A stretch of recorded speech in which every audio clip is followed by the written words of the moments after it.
टमाटर की आसमान छूती कीमतों को लेके हर कोई परेशान है, लेकिन एक बुरी खबर और ये भी है कि आने वाले वक्त में बाकी सब्जियों के भी दाम जो हैं वो बढ़ने वाले हैं और आपको अपनी पॉकेट है उसे तैयार रखना होगा इन सारी चीज़ों के लिए। और क्यों ऐसा हो रहा है, किस वजह से ऐसा हो रहा है, इस बारे में बात करने के लिए हमारे साथ मौजूद हैं श्री के Sharma ji, director agriculture Jammu.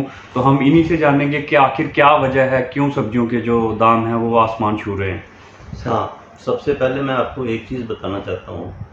Monsoon का अराइवल नॉर्मल डेट 1 जुलाई है जी। जम्मू में आगमन जो होता है मॉनसून का वो फर्स्ट 1 जुलाई को हो जाता है। इस साल मॉनसून हफ्ता एक पहले ही आ गई।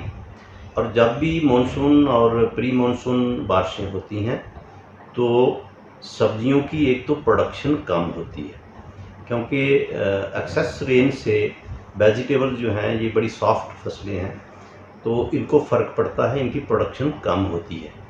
और जब जो भी हमारी मैक्सिमम प्रोडक्शन है अब पहाड़ी इलाके से आएगी, तो इन दिनों ये एक हर साल रेट बढ़ता है सब्जियों का। और खाली अभी एक आइटम है जिसमें टमाटर का रेट बढ़ा है, लेकिन अगर हम सोर्स पे जाएं, यहाँ से टमाटर आ रहा है तो वहाँ पर फार्मर को जो रेट है वो अभी भी फार्मर को 20-25 रुपये किलो का रेट मिल रहा है। लगभग एक क्रेट जो टमाटर का होता है वो 20-22 किलो का क्रेट होता है।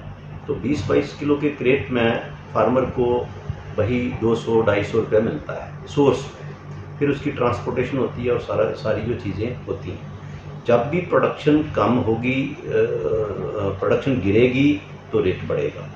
ये एक संभव सी बात है। लेकिन हमें ये भी ध्यान रखना चाहिए, इस साल जो है हमारा प्याज लहसुन की बम्पर क्रॉप हुई तो वो रेट तो डाउन हुए हैं जी। उसके रेट तो डाउन हुए हैं। अब बीच में एक या दो आइटम्स जो हैं इसका रेट बढ़ गया तो जो हमारा किसान है उसका भी कोई हक बनता है कि उसको भी अच्छे दाम मिले। बिल्कुल। ठीक है। तो हम महंगाई को अगर इससे रिलेट करेंगे कि आज आके हम किसान को ही मतलब टारगेट करेंगे तो ये अच्छी बात नहीं है। नहीं, किसान को टारगेट नहीं किया जा रहा। जैसा आपने बताया कि ये मौसम मानसून जो वो पहले आ गया उसकी वजह से हुआ।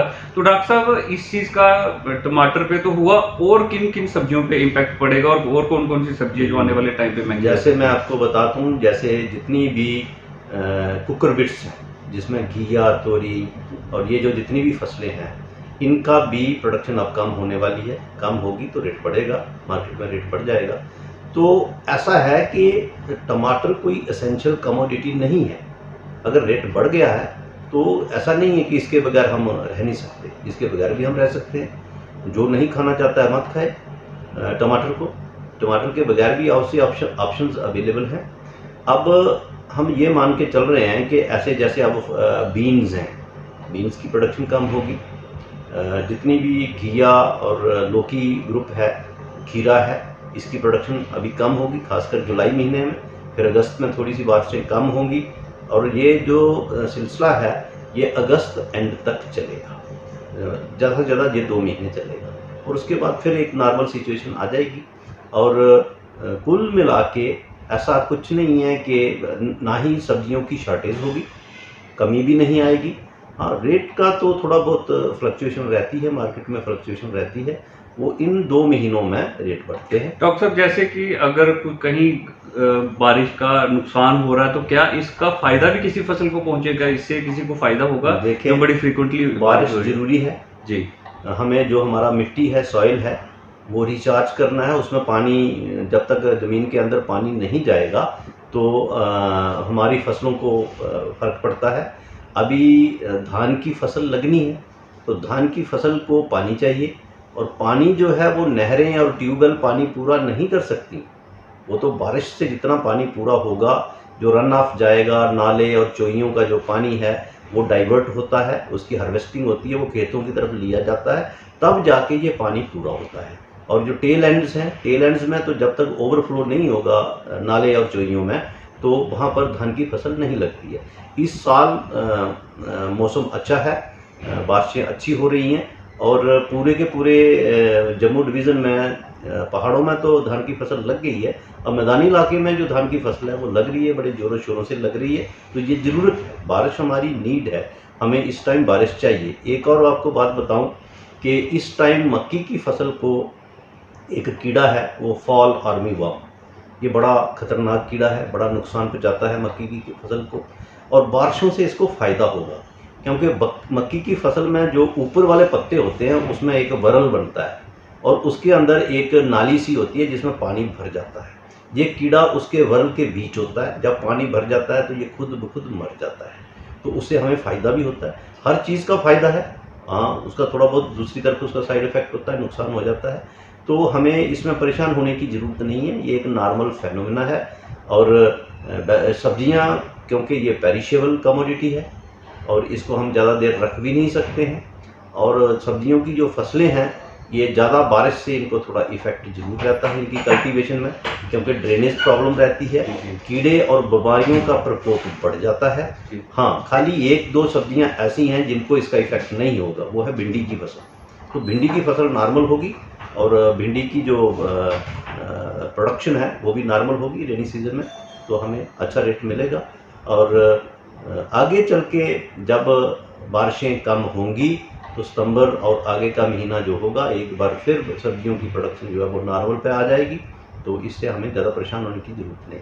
सर, आपने बताया कि मतलब इससे क्या होगा, बारिश हो रही है तो उससे कीड़े भी होंगे जो तो उसके लिए आप क्या रेकमेंड करेंगे जो फार्मर्स हैं उनको कि वो बिना समय गुबाए वो पहले से ही वो प्रिकॉशन ले ले ताकि उनको नुकसान ना हो उसका? किसानों को ये चाहिए कि एक तो अपने खेत में पानी की निकासी जरूर उसका इंतज़ाम रखें। मेंढों पे फसलें लगाए, जिसको हम बन्नियाँ बना के कहते हैं कि बन्नी बना के खेती लगाओ। पेयर्ड रो, दो दो जो पंक्तियों में फसल लगाएं, एक बेड बनाएं, उसकी दोनों साइड पंक्तियों में दो पंक्तियां लगाएं, फिर दूसरी बेड बनाएं, फिर दो पंक्तियां लगाएं, बीच में पानी का निकास का अच्छा इंतज़ाम रखें। और अगर किसी किस्म का कीड़ा या बीमारी लगती है तो उसका समय पर किसी एक्सपर्ट्स की राय लेके उसके हिसाब से ही अपना जो है प्लांट प्रोटेक्शन का सिस्टम जो है वो बनाए रखें, ताकि आपकी जो प्रोडक्शन है उसका उस पर ज़्यादा असर ना हो। सबसे ज़्यादा असर जो होता है वो एक्सेस वाटर का है। तो एक्सेस वाटर अगर किसान जो है वो ज़्यादा पानी जो है उसको कंट्रोल कर लेता है तो फिर हमें 24 घंटे से ज़्यादा पानी खेत में खड़ा नहीं रहना चाहिए। 24 घंटे से ज़्यादा पानी खड़ा रहेगा तो फिर फसल को नुकसान होता है, तो उसकी निकासी का किसानों को इंतज़ाम समय समय पर करते हैं। Thank you. तो ये थे डॉक्टर के शर्मा, जिन्होंने बताया कि अगर बारिश की वजह से कुछ फसलों को नुकसान हुआ है तो इसका फ़ायदे भी हैं और मक्की की फसल को इसका फ़ायदा होगा, और अगस्त के बाद जो सितंबर में फिर चीज़ें नॉर्मल हो जाएंगी और सब्जियों की पैदावार भी अच्छे से होगी, और जितनी पानी की हमारी ज़रूरत है वो इस बारिश से वो भी पूरी हुई। तो शुक्रिया डॉक्टर साहब।